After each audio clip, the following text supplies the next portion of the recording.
दोस्तों, आज की कहानी है पिता पुत्र की वर्तमान परिदृश्य की कहानी। देर रात अचानक ही पिताजी की तबीयत बिगड़ गई। आहट पाते ही उनका नालायक बेटा उनके सामने था। माँ ड्राइवर बुलाने की बात कह रही थी, पर उसने सोचा अब इतनी रात को इतनी जल्दी ड्राइवर कहाँ आ पाएगा।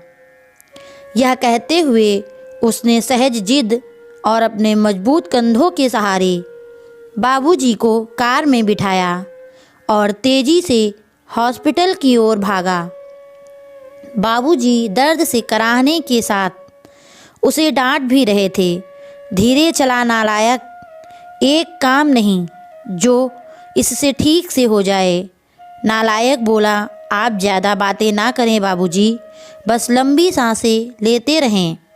अस्पताल में उन्हें डॉक्टरों की निगरानी में सौंप वह बाहर चहलकदमी करने लगा। बचपन से आज तक वह नालायक ही सुनते आया था। उसने भी कहीं ना कहीं अपने मन में यह स्वीकार कर लिया था कि उसका नाम शायद नालायक ही है। तभी तो स्कूल के समय से ही घर के लगभग सब लोग कहते थे कि नालायक फिर से फेल हो गया। इस नालायक को अपने यहाँ कोई चपरासी भी ना रखे। कोई बेवकूफ़ ही होगा जो इस नालायक को अपनी बेटी देगा। शादी होने के बाद भी वक्त बेवक्त सब कहते रहते कि इस बेचारी के तो भाग फूट गए जो इस नालायक के पल्ले पड़ गई।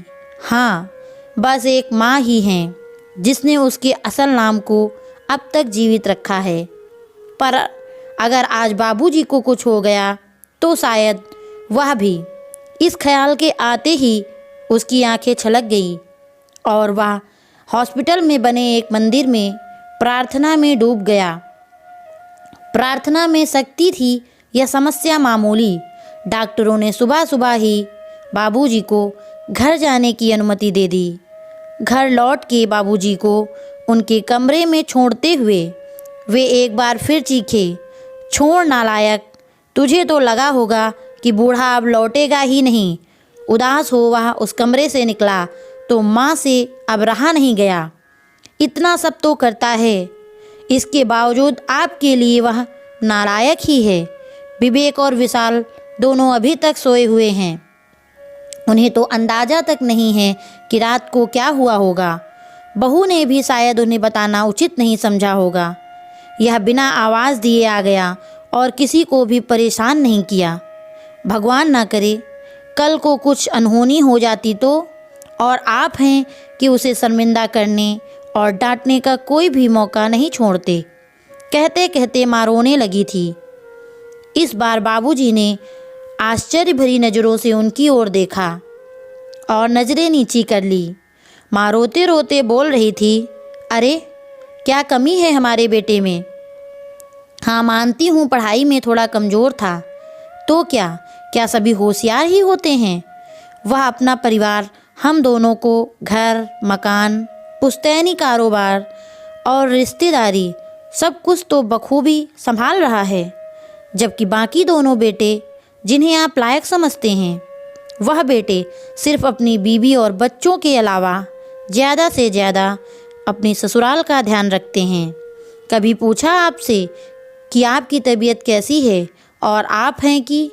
बाबूजी बोले, सरला तुम भी मेरी भावना नहीं समझ पाई, मेरे शब्द ही पकड़े। क्या तुझे भी यही लगता है कि इतना सब होने के बाद भी इसे बेटा कह के नहीं बुला पाने का, गले से नहीं लगा पाने का दुख मुझे नहीं है? क्या मेरा दिल पत्थर का है? हाँ सरला, सच कहूँ दुख तो मुझे भी होता ही है, पर उससे भी अधिक डर लगता है कि कहीं यह भी उनकी तरह लायक ना बन जाए।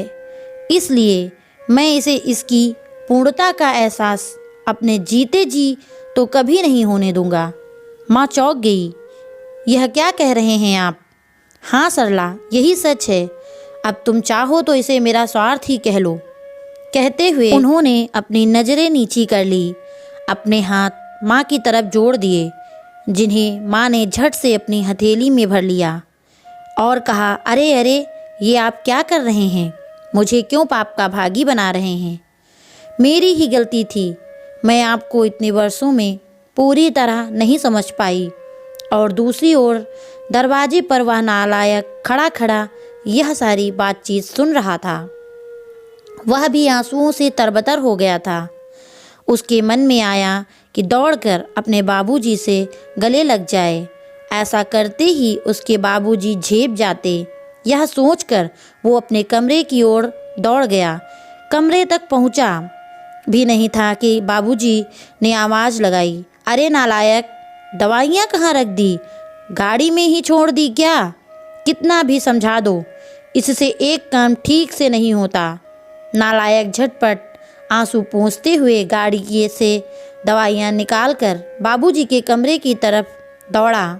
दोस्तों, एक माँ अपने बच्चों को 9 महीने पेट में रखती है और पिता उसे जीवन भर अपने दिमाग में रखता है। पापा की बातें हमें बेशक कड़वी लगती हैं, लेकिन यकीन मानो, पिता की बस एक ही ख्वाहिश होती है कि बच्चे की कोई ख्वाहिश बाकी ना रहे। दोस्तों, इस कहानी को लेकर आपकी क्या राय है? नीचे कमेंट में ज़रूर बताएं। अगर आपको यह वीडियो अच्छा लगा हो तो वीडियो को लाइक करें, शेयर करें और हमारे चैनल को सब्सक्राइब करें।